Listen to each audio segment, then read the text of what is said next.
দেখবে। আপনার নাম কি? আমার নাম নারায়ণ চন্দ্র দাস। আচ্ছা, আপনার বাসা কোথায়? আমার বাসা হচ্ছে বিক্রমপুরে। আচ্ছা, আপনি কত বছর যাবত এই যে কারুশিল্প বা বিভিন্ন আপনার এই ভাস্কর্য স্থাপন করেন, কত বছর যাবত? আমি তো বাহিরে কাজ করি না, আমার মালিকের এইখানেই প্রশিক্ষণ, মালিকের এইখানেই আমি 45 বছর যাবত তার এইখানে কাজ করতেছি এবং এগুলি করি। তার অনেক হোটেল টোটেল আছে, আরও প্রতিষ্ঠান আছে। এগুলি সব তার অনুপ্রেরণায় সব কিছু আমি যতটুকু পারি ক্ষুদ্র মানুষ তাই করি।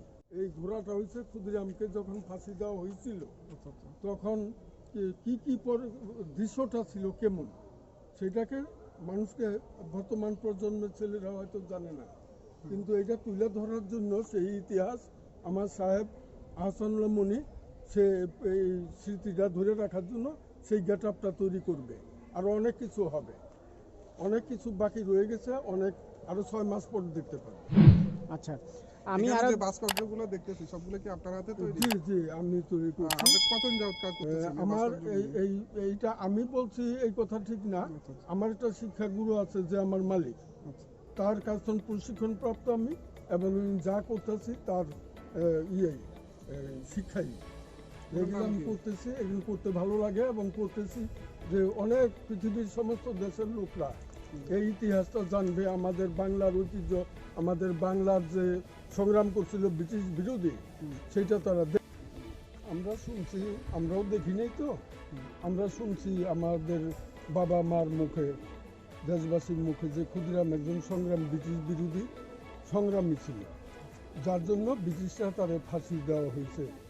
বোমা মেজা মানুষ মারছিল, এই জন্য তাকে ফাঁসিতে ঝুলাইছিল। তখন ব্রিটিশ রাজ্য তো ছিল, তারা ওই পাওয়ারে তারে হত্যা করছে ফাঁসি দিয়ে। সেটা আমাদের বাঙালিদের মনে অনেক জাগরণ জাগে যে আমাদের একজন মানুষ তারা অন্যায়ভাবে ফাঁসি দিয়ে মারছে।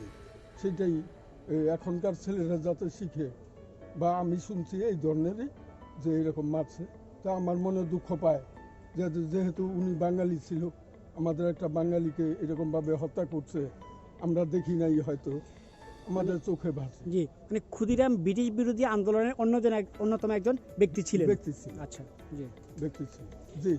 এখন এই প্রজন্মের লোকদেরকে, মানুষদেরকে এটা দেখানোর জন্য এখানে এই ক্ষুদিরামের যে ফাঁসির মঞ্চ আছে সেটা নির্মাণ করা হয়েছে, এবং কিভাবে কি হয়েছে সেগুলো এগুলো স্থাপন করা হচ্ছে। বই পড়ে অনেক ছেলেরা হয়তো মনে রাখে না, ওরা যদি প্র্যাকটিক্যাল সবকিছু দেখে এটা ওদের মনে বহুদিন থাকবে। তো এই জন্য সেই নির্মাণ করতেছে অনেক ব্যয়বহুল ভাবে, অনেক টাকা পয়সা ব্যয় করে মানুষকে শিক্ষা, তো বই ছাড়া শিক্ষা দেওয়ার জন্য। এখন দর্শকদের উদ্দেশ্যে কিছু বলেন। দর্শকরা যতটুকু আমরা পাতেছি বা করতেছি, দর্শকরা যদি এটা উপভোগ করে তাহলে আমাদের মনে আরো আনন্দ জাগবে, আগামীতে আমরা আরো কিছু করার চেষ্টা করব। যে আপনারা ইতিহাস জানেন না, হয়তো ইতিহাস দেখতে পারলেন, যেমন পিরামিড করছি আমরা, সেই পিরামিডটা দেখতে পারলেন, হয়তো মিশর যাওয়া অনেক ব্যাপার, সেটা আপনারা অনেক উপভোগ করতে পারবেন। আপনারা সবাই আসেন, পিরামিড দেখেন, ক্ষুদিরামের মঞ্চ দেখেন, বেহুলার বাসর ঘর দেখেন, আরও অনেক কিছু দেখেন, উপভোগ করেন, আমরা আনন্দিত হব আপনারা আসেন। জি, ধন্যবাদ আপনাকে।